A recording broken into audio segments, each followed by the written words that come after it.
Rod Charles, you are one of the managing partners of Vacay.ca, a site dedicated to celebrating Canadian destinations. You're also the chair of the Ontario chapter of the Travel Media Association of Canada. Thank you so much, good sir, for taking the time to join me today on the Fact Up podcast. Thank you for having me. I feel like my boat has finally come in. Get out of here. You flatter me too much, Rod Charles. I'll tell you this, Rod. Here's what I really love about you, man, and here's why I wanted you to be on this podcast. You take time to chat. You're super humble, but I think in this day and age, and I might be wrong, but I doubt it, you're a super amazing listener, and that's what I think we're lacking in these times. People to listen. Do you ever get tired? Please tell my wife. Continue. Sorry, to continue. Well, are you saying that your wife is the exception? She doesn't believe that? Moving along. Sorry, I don't want to get you into trouble. I'm already in trouble. Continue. Do you ever get tired of being one hell of a guy, Rod? One hell of a human being? Again, I wish my wife was here. Thank you, man. This is very nice of you. Good to know, and the world can always use more listening, right? Always. At a time like this. So absolutely, that's a compliment. Thank you. You're very welcome. 2020 has been, a terrible year for the travel industry. I guess my first question for you is, how have you been impacted on a professional level, and how have you been impacted on a personal level? But also, how have you coped?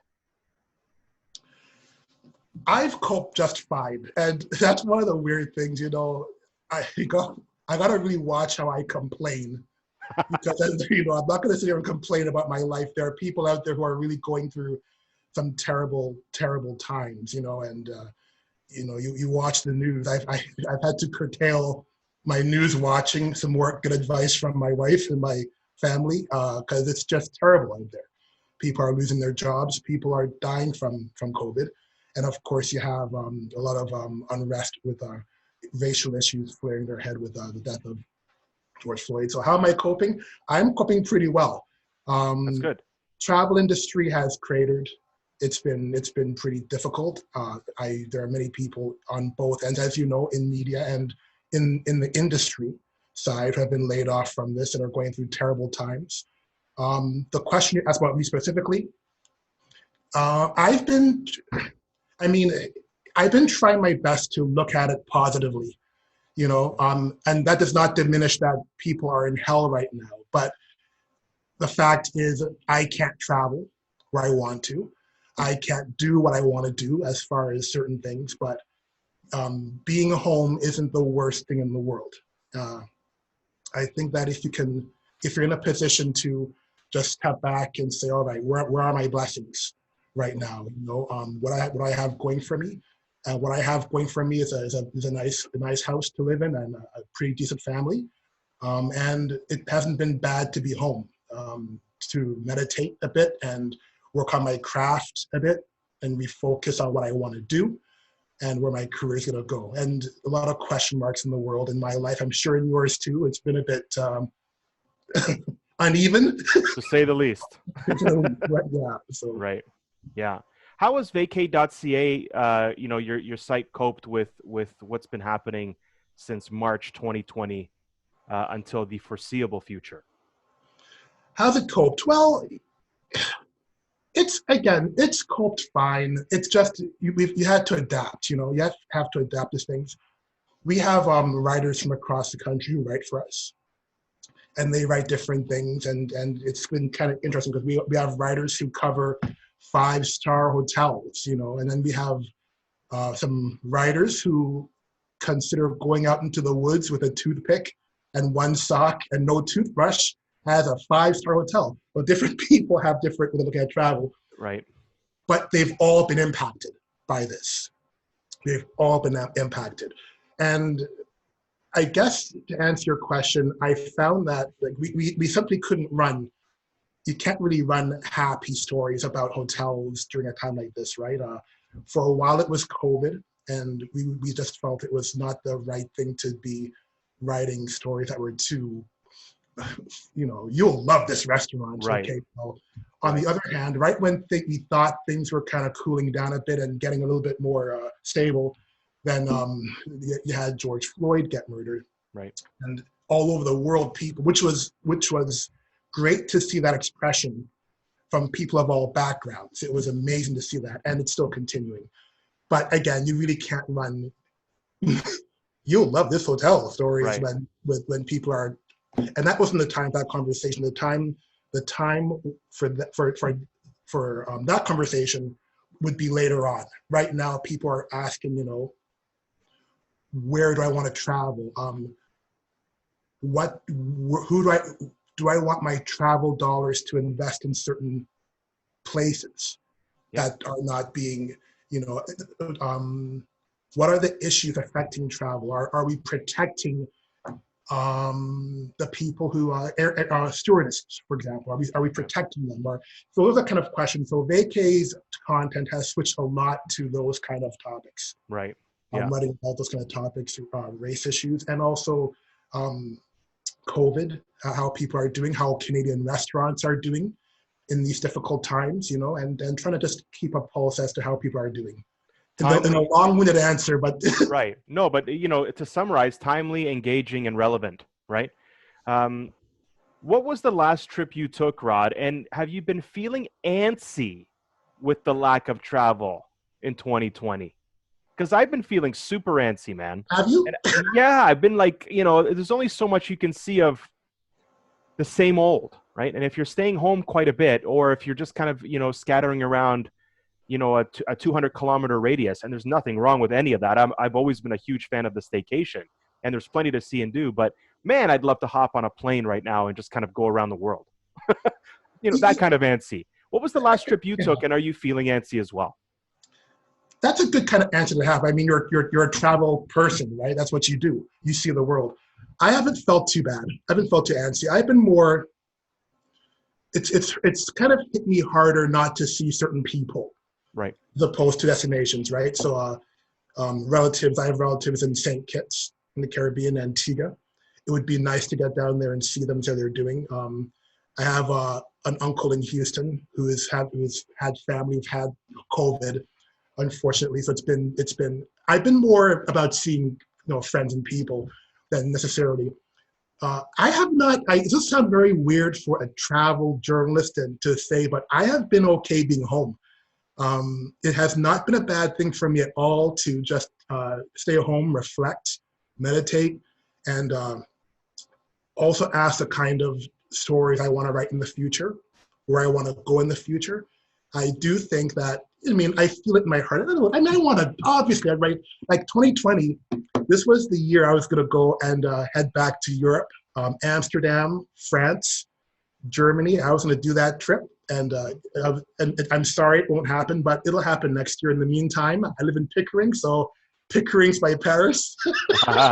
Well pivoted, my friend. Well pivoted. What can you do, right, man? You just gotta. Sometimes, life just kind of kicks you in the butt. You have to say, "All right, I'm going to Pickering, Paris." Right, Pickering, Paris, or Paris, Ontario. Both are very nice. Right. Well, here's a side question for that. Do you think that we're going to get more? It's not that we haven't, but do you feel like the style of writing from people is going to change because of COVID going down the road, where we're going to be looking at maybe a different type of influencer, perhaps, where we're not so much focused on the selfie. Here's where I am, here's where you're not. But instead, here's where I went, and here's the experience, the engaging part of the trip that I want to share with you, as opposed to I just went and here's what I did and yada, yada, yada, publish, here's who I am, I have 50,000 followers, go with it. Is the style of writing, is the focus of the content going to change post-COVID because of what we've all collectively been through? Loaded question. Yeah, but I thought to ask. JB, you asked some tough questions, man. Okay. Sorry, man. Okay, so to answer the question as directly as possible, I don't know. Right. The thing with COVID is everything's changing. Everything's going to be is very fluid right now. It's in flux. I think a lot of the things people thought were important are going to change. What we wanted to see when we traveled is going to change. Um, I personally, even over my career, but even more so now, like seeing the Louvre or Hmm. Eiffel Tower or Brimstone Hill in St. Kitts, destinations was really important. Whereas I find right now, I'm wondering, will that be as important to me? Because looking in my career now, some of the destinations that had a bigger impact on me, more so than places or destinations, was like the nature part of it. Hmm. Jasper Dark Skies Festival. Hmm. I would not think, I'm a bit of a nerd. My inner nerd came out, man. But Sure. yeah, I was in that festival, and I was the first one they did. It was my first time I ever looked in a telescope and saw the Seven Sister Stars or Andromeda galaxy, and the skies were dark. And at this time, Chris Hadfield Hmm.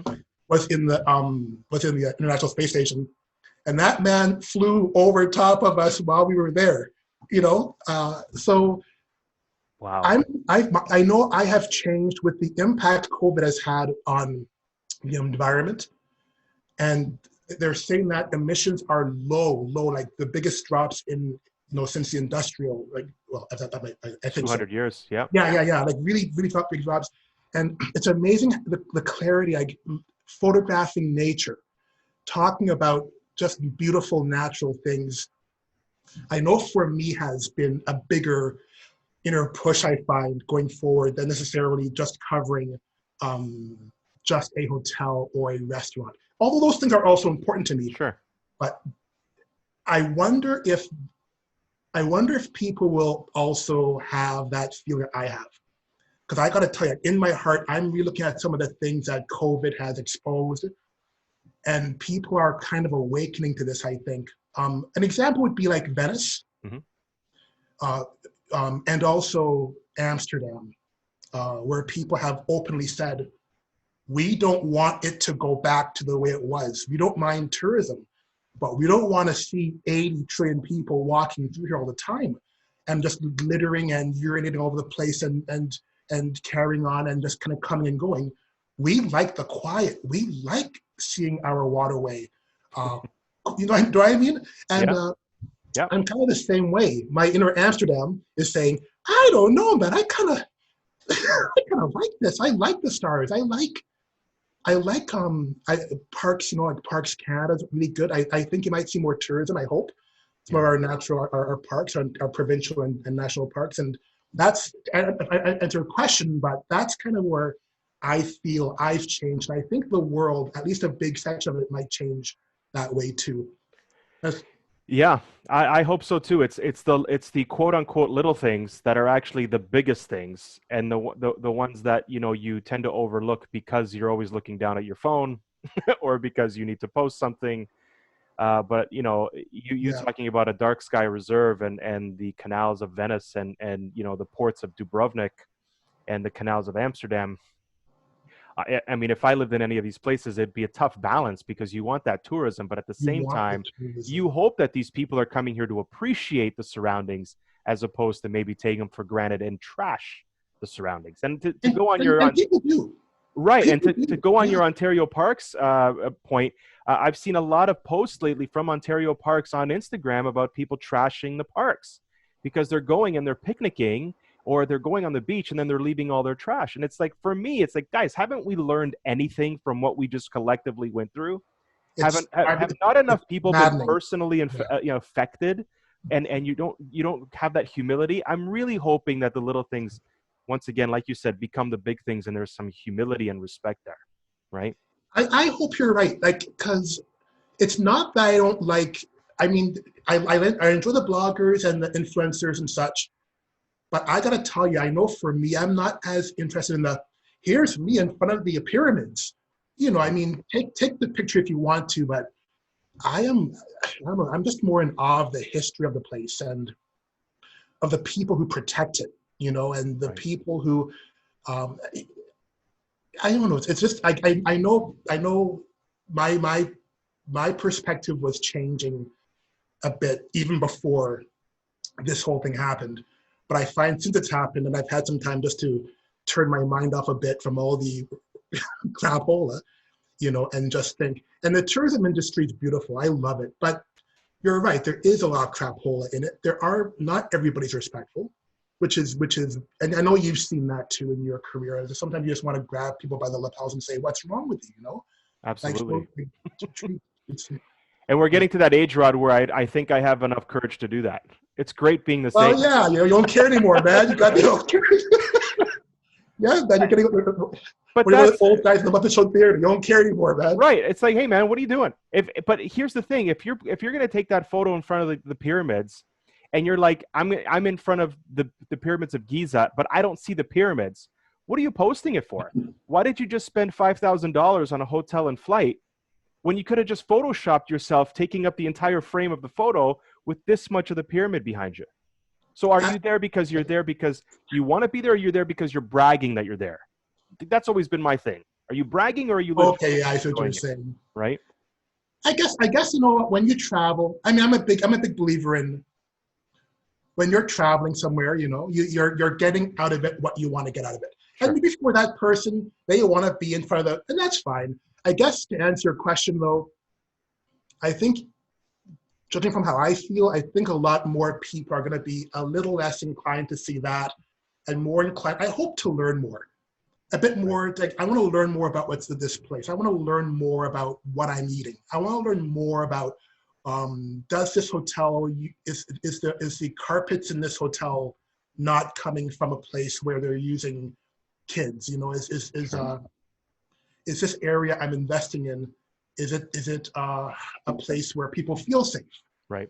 And that's what I hope comes from, at least with more people. There'll always be that one guy. But I hope more people kind of begin to think, especially with what's happening in the world, what exactly makes our world tick? Let's listen to people in the know. You watch what's happening in America right now, and it's devastating when you see people not listening to scientists or behaving that way, not listening to experts in certain things. And people die. Yeah. People get killed. So. Yeah. Well, that's not to be all negative. No, not at all. Here's a positive. You talk about your passion for travel. Who inspired you growing up, and can you pinpoint the moment when travel became your passion? Oh, there've been different people and different things. I think it was you're trying to get rid. I love these questions, man. I know you do. Love them. You know what? I was traveling. I was in a job working as a journalist. I was a communications guy in a tech company. And up until that point, I thought I was going to be a sports writer and different things. And, I found I liked sports, but I didn't really have the passion for it.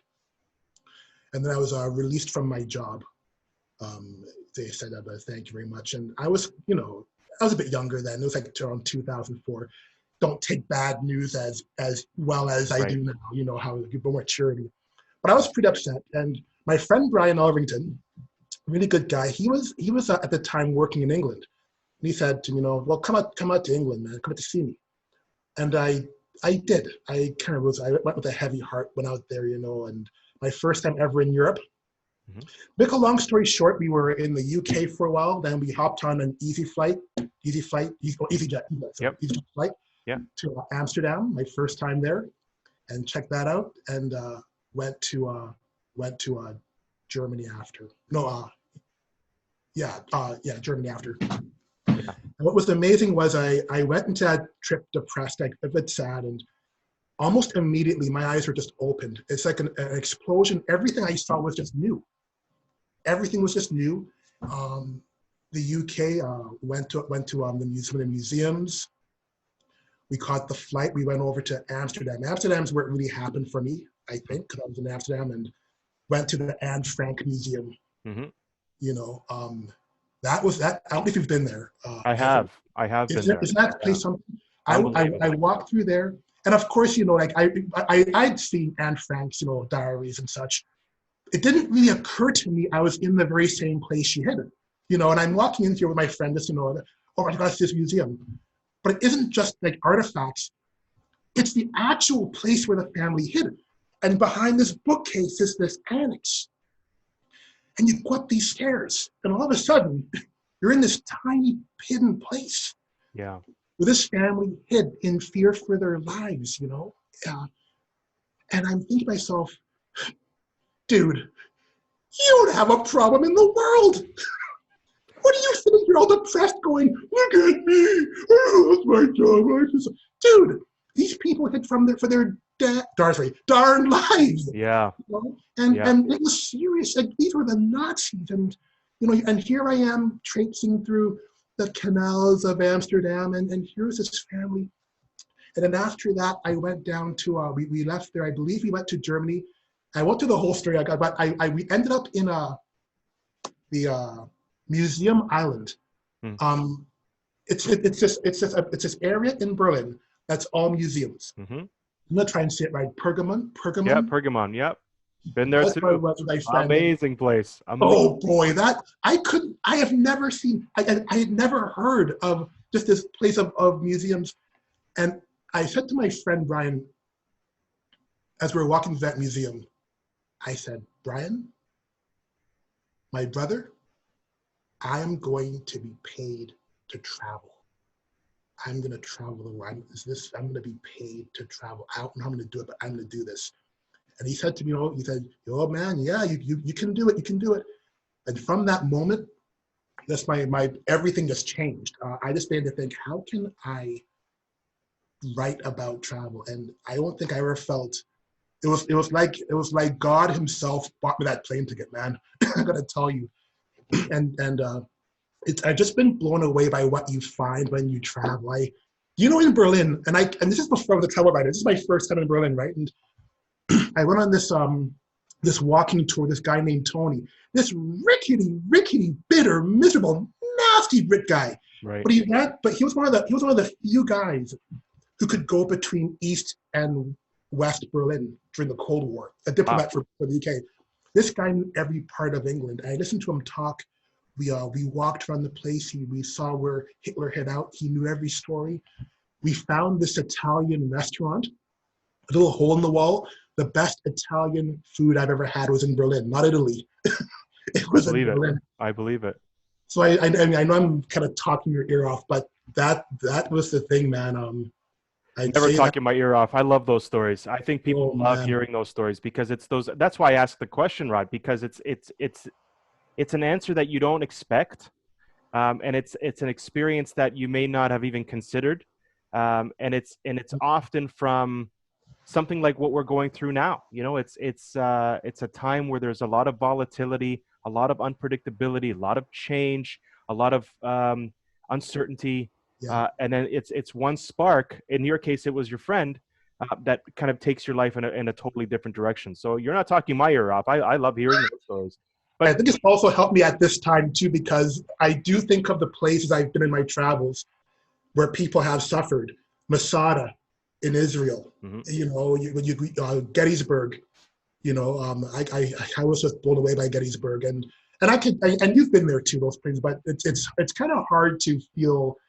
You know, even in horrible times such as this, I know that, look, people have been through worse, people are going through worse, and this is the time to talk, to be heard, and to share, and to stick up for each other, and above all, not complain.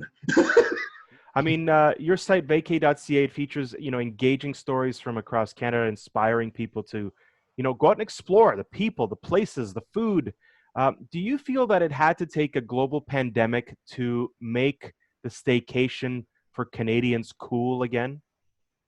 Oh, I think Vacay did that. Oh, great. That's great. Screw the pandemic. It was Vacay. I think COVID helped. COVID helped. I think COVID has opened our eyes to a lot of things. You know, I think COVID, which is sad and kind of dumb. It should not take COVID to open your eyes to the fact that you have a pretty darn good home. It shouldn't take COVID for you to see that the people in your life and around you, your friends, are pretty wonderful people worth seeing and keeping in touch with. It shouldn't, but sadly, I feel like it did help. Yeah. I can say help. It did help people's eyes. And I also feel that sometimes it takes that for people to understand how fragile things are. COVID is killing people, so it's opening people's eyes to how fragile healthcare is. I have relatives in America, and they're seeing how we're dealing with COVID in Canada. And yeah, I mean, we haven't been perfect. There have been missteps, but I gotta tell you, we've done all right compared to some other places. Yeah. That's Yeah. for sure. So yeah, I hope I answered your question, but yeah, I think COVID did help a lot, and I think it is opening people's eyes to the fact that we need to smarten up and take things more seriously. Going on that, and it's a bit of a pivot, but going on that, you wrote a very poignant article recently entitled "How a Black Man's Road Trip is Different Than Anyone Else's." Yeah. And in it, you describe your experiences traveling around both the U.S. and in Canada. And it reflects what's going on in North America and really around the world right now. And I urge everybody to go to Vacay.ca and read that piece. Well, first of all, thank you very much. I appreciate that. Of course. Yeah, well, I felt like I wanted to say something with the death of George Floyd. I needed to say something, express myself, because for the first time, and I've listened to different newscasts, different people talk. What's different this time is that there's so many people who are actually listening and who are appalled by what happened to George Floyd. And in places like from Guelph, Ontario, Ottawa, all over the place, people are out there marching, different backgrounds, different people of all different backgrounds, and they're saying, no, stop the hate. We need to listen. I can't breathe. And it's just been wonderful to see. And I was just aching to say something.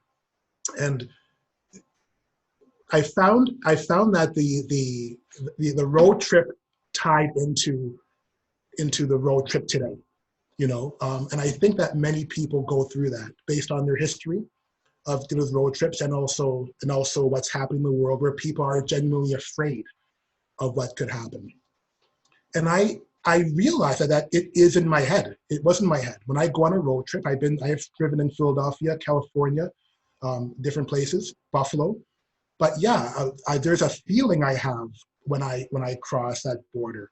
And I'm thinking, okay, no, don't give the police any reason to mess with you. Do not put yourself in a position to ever have anyone ask you questions. Make sure that don't stand out.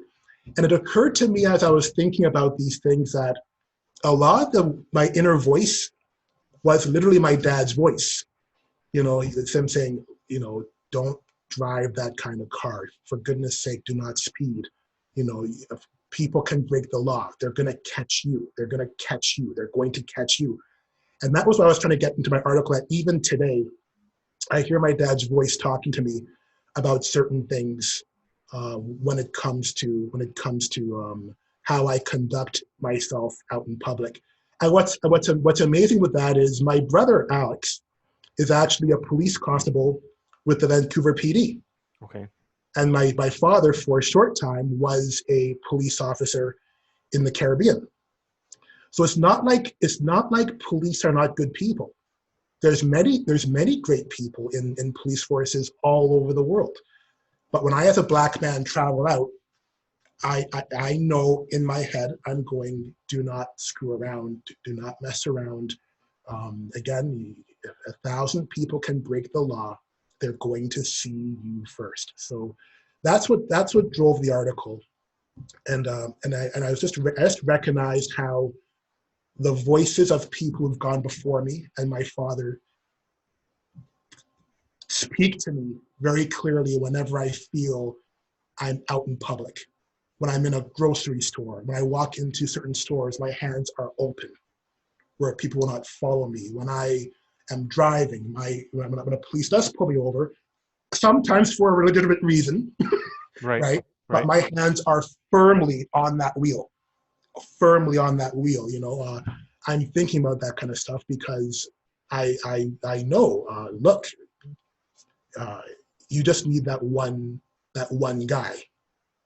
and Black people are killed all the time, not necessarily by evil police forces. It's that one guy, or that one or two guys who have that bad attitude toward Black people or Aboriginal people or women or whatever it is. So that's what drove that article, and it meant a lot to me to write it, and I'm really happy I could express myself in it.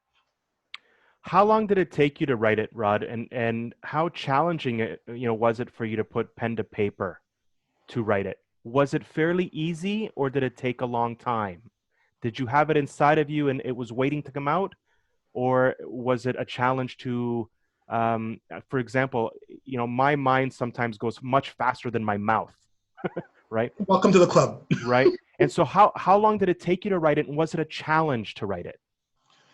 It was a challenge to write it. I have to give my my friend and editor Adrian Bishmassy a lot of credit too, because we're both people of color, and we're able to talk and bounce things off, And there was a couple times that he'd say to me, Rod, tell your story. Tell your story. Don't try to write an essay. Just tell your story, because what's interesting is my story, and the more I told my story, the easier it was to write it. That makes any sense. I guess I was trying to write a story at first, but once I switched to this isn't about trying to make some big point. I'm just gonna tell how I feel when I drive. Yeah. I'm gonna tell how and once I began to do that, the story began to flow a lot easier, and it was actually a bit of a lesson for me. I really did enjoy telling my story. So to answer your question, it was hard. It was hard to get to what I wanted to say. But once I understood what I had to do, it came out pretty good. Right. Well, I enjoyed reading it, and I felt the words come out. I could feel your voice in the words when I was reading it, and I urge everybody to go to Vacay.ca and check that out. Thank you. I grew up in Scarborough. I grew up in what I called the UN, and I think a lot of us called it the UN. It was a lot of, it was public housing, and there was Italians and Portuguese and Somalis and Ethiopians and Bangladeshis. It was, I was the token Greek guy. Right. When I was a kid and I'd speak Greek fluently, in public, I would get told, quote, go back to where you came from. It was a very common thing. And there's no comparison here. I'm not trying to compare. But do you feel that, Canadians in Canada have this overwhelming reputation of being very nice and polite and friendly? Do you feel that as a nation and as a people, we have a tendency of kind of not believing or not wanting to admit that problems like this, and they still persist, exist in Canada, especially when it comes to the Black experience? Well, first of all, racism is racism. So anyone who told you as a Greek person to go back home where you came from, it is what it is. And I've been told different things. What I went through does not diminish what you went through. No, not at all. And vice versa. There's that, I think Canada's a very progressive country. I think we have great people here. I think the danger comes when you look around the world and you see some of the insanity happening around the world. You can get into hey, we're doing pretty well compared to. Hey, look, we have probably nothing compared to. Yeah, we can do better with homophobia or sexism, but we're nothing compared to. And that's the trap, I think, when you're a country like Canada, that not only is a nice country, but you think you're nice. And you think you're kind of above the problems. And that, to me, is the bigger danger, because that stuff is never that far away. And I grew up with it. I can tell you, I grew up in Grey County, and I wouldn't say it was a horrible place and that everybody there was a racist, or I wouldn't say that. There are wonderful people there, but there's racism. I dealt with it, and Toronto, like you said, there's all kinds of people here. I've had a wonderful time in Toronto, but I've dealt with racism in Toronto. And the police here are wonderful. I've known wonderful guys in law enforcement. I've had run-ins with officers who are not really progressive saying things to me that they should not have said. So I just don't want people in Canada to kind of watch the news and see racial strife here, or homosexuals being killed over here, or whatever, and then go, well, at least we're Canadian, at least we're not, because you are. We do have things to work on. And the second you begin to get complacent with that stuff is when it really changes. And my mom, who has been through some things, says, that stuff is never that far away. You have to be vigilant. And we need people, not just Black people, but people like yourself, of all backgrounds, to stand up and be heard, which is why it's so great to see people standing up and saying, Canadians are not just going, oh, well, that's all right. It's happening down there. People are talking. And it's been wonderful to see. Right. Yeah. With respect to your article, what do you hope readers learn from it? And what type of emotion do you hope readers walk away with? Empathy, I hope, is a big one. I want folks to have empathy, not just for me, but for the fact that there are people in our world who go through things that you may not understand, given your perspective, and that includes me too. This isn't a lecture. I mean, to give an example, my wife, she'll come downstairs in our kitchen and she'll say, you didn't lock the patio door. And I'm like, well, it's daylight, like blah, blah, blah, I mean, but she said, I feel safer when that patio door is locked. I feel safer in my home. I can think it's silly all I want. I can think it's ridiculous all I want. But the fact is, my wife has an experience. Many women have an experience of not feeling safe in certain situations. They want to make sure that their doors are locked, or that they've taken safety measures when they go out on a trip.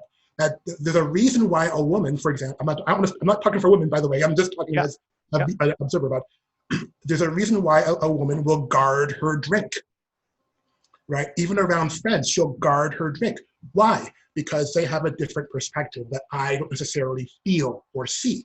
Right. And that goes for me too. I guess I wanted people just to understand that there are people out there who do have a perspective that we don't often see or feel. And it's something that we can all do better at. I can do better at it. I think we can all try to understand that people in this world are sort of going through things. I will never understand what it is like to be a homosexual. I have no idea. But I do know I've talked to people who are, and then they've explained how they feel in certain situations. And I guess what I wanted from my article, to answer your question, is just more empathy and understanding that there are issues out there, and that it is possible to be a big, strong man and be afraid of making a mistake that can get you injured or killed or arrested. We need people to feel that they can express themselves. One of the great things about being a travel writer is I can express myself. I love it. I love expressing how I feel, what I love about a certain trip, what I've learned. But you don't gotta be a travel writer to express yourself. And in times like this, it's just so easy to hear the loudmouths and people, they're such ignorant people saying the dumbest baloney on TV. This is why it's refreshing to hear people say things that make you think. Yeah. Things that make you reflect. And there's a lot of people out there who might feel, well, I'm shy, don't want to say the wrong thing or whatever. So yeah, we need empathy, we need listeners, and we also need people to speak up and be heard. Yeah. As John Lewis said, don't be afraid to get into good trouble. Right, exactly.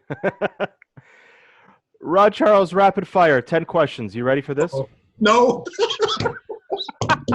Okay, yes, I'll do my best. They're super not in depth. Don't worry. What's the one destination that you've been yearning to experience that you haven't yet? I would like to go to Africa. Okay. That's the biggest nation, but I would like to go to Africa. I haven't been there yet, and I would be happy going to anywhere. But I think for me, South Africa. My brother-in-law is from Cameroon. Mm-hmm. So I think I wouldn't mind going there to Cameroon as my first trip. I'd love to go there. One word to describe your travel style. Oh boy. Here's something else. I guess laid back, open-minded, inquisitive. Okay.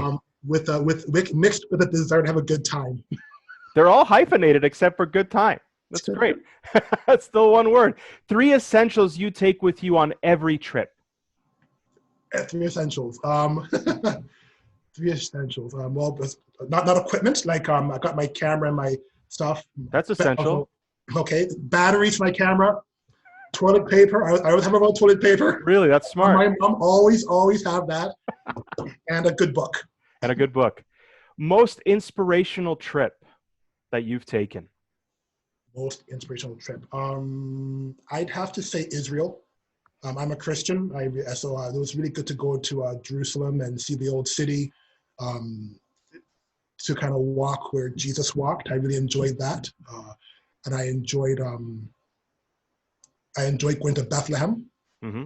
and going to Manger Square where Jesus was born. So I really enjoyed that trip. What's on your road trip mixtape, Rod? Trip mixtape. Trip mixtape. No pressure. No pressure. Trip mixtape. What's on my road trip mixtape? Prince. Nice. And usually there's a bunch of CDs my wife has. Drake, and it's usually just a bunch of people. Little Richard. Okay. Tina Turner. Nice. Old school. You gotta play Tina, man. Rolling. There you go. You gotta play these songs. They help the trip go faster. Yes. Rod Charles karaoke. Love it. Favorite food destination. Favorite food destination. Favorite for food. Gosh, that's I really like. I like Montreal a lot. Montreal's a really good city for food. They do a really good job. Lots of really good restaurants there. Beautiful markets. I love their markets, and yeah, you can fill up on all the bagels and chocolate you like. My stomach can attest to that. I'd say Montreal, yeah. Montreal. Long haul flight, Rod. Who would you love to sit next to, dead or alive? Nelson Mandela. Oh, amazing. They'd be my pick, yeah. Amazing. 3 essential snacks that you bring on every road trip. Mixed nuts are always in my thing. Usually a bag of chips I sneak into my bag when my wife isn't looking. One more. Oh boy. Usually like it's kind of boring. I usually like a little sandwich, like a sandwich of some kind. I'll usually make. Yeah. Because you can never trust that airplane food. Right. Why do you travel, Rod? Why? When I travel, curiosity is a big one. I really like to kind of that. It's like trying to get that. The wrong choice of words. Like chasing that high a bit, like I did when that first trip. When I realized it's always kind of fun to go to a destination where the tourism board has told you you're going to love this and this and this and this, and then you get there and you go, yeah, that's pretty good, but I found this. I always love finding those things and seeing those things that grab you and that you didn't know about before, and telling my readers about those kind of things. So yeah, I travel because I like those hidden gems. I like finding stuff. That's what the answers. It's an intoxicating drug, huh? It is. I'll Right? tell you, man. It's amazing when you find something and something just moves your heart that you never thought you'd find in that particular place. It really is something. Last question. Where do you feel your soul lives? My soul. Your soul. Where do you feel most connected with, as far as a destination or just a place in general? Where do you feel that it's like butter? You just melt. Your innards melt. Where do you feel your soul lives? I'd give 2 places, if you don't mind. Not at all. One would be St. Kitts. I love going to St. Kitts. My grandmother was there, and a lot of relatives there. And I just love going back to St. Kitts. It's a beautiful island. It's a great place to kind of go and just be back to my roots a bit. Here in Canada, I'd have to say Grey Bruce County. I have to say Grey Bruce County. Yeah, I grew up in the area, and it was my mom who first told me. Funny enough, my mom first told me when I was having some issues at school and dealing with some, bullying and such, and racism. My mom told me, Rod, you belong here. You belong here, okay? Black people have been living in Grey Bruce County, escaping on the Underground Railroad. They've been here as long as anyone else, except for the First Nation people. Right. They've been here making a difference, living their lives. And you have as much right to be here and love this place and love the nature and love the food here and as anybody else does. And she said, this might make you roll your eyes and laugh, she goes, a lot of these people who are making comments and calling you racial names and so on, if they look back, way back, as that white man from Goderich or Owen Sound or wherever is lying in his bed wondering where that craving for goat roti is coming from, there may be a few drops of black blood back there that they don't even know. So right. look along here and don't you worry. A lot of people who talk that kind of way don't know what they're talking about. So my soul, I would also is in Grey Bruce County where I grew up. I love it back there, and I try to get whatever I can. Rod Charles, Vacay.ca, Travel Media Association of Canada. Thank you so much for taking the time. My friend, my brother, I hope that you and your family continue to stay safe and healthy. And I hope to, have a drink with you or a coffee or even a meal when the time is right and everything gets back to normal. Thank you so much, good sir. Thank you. And I wish you nothing but the best. Thank you for doing this great blog. I really appreciate being invited onto this blog. Thank you for taking the time. Thank you for taking the time, Rod. I wish you nothing but the best, and we'll catch up soon in person, hopefully sooner than later. Thank you. Ciao.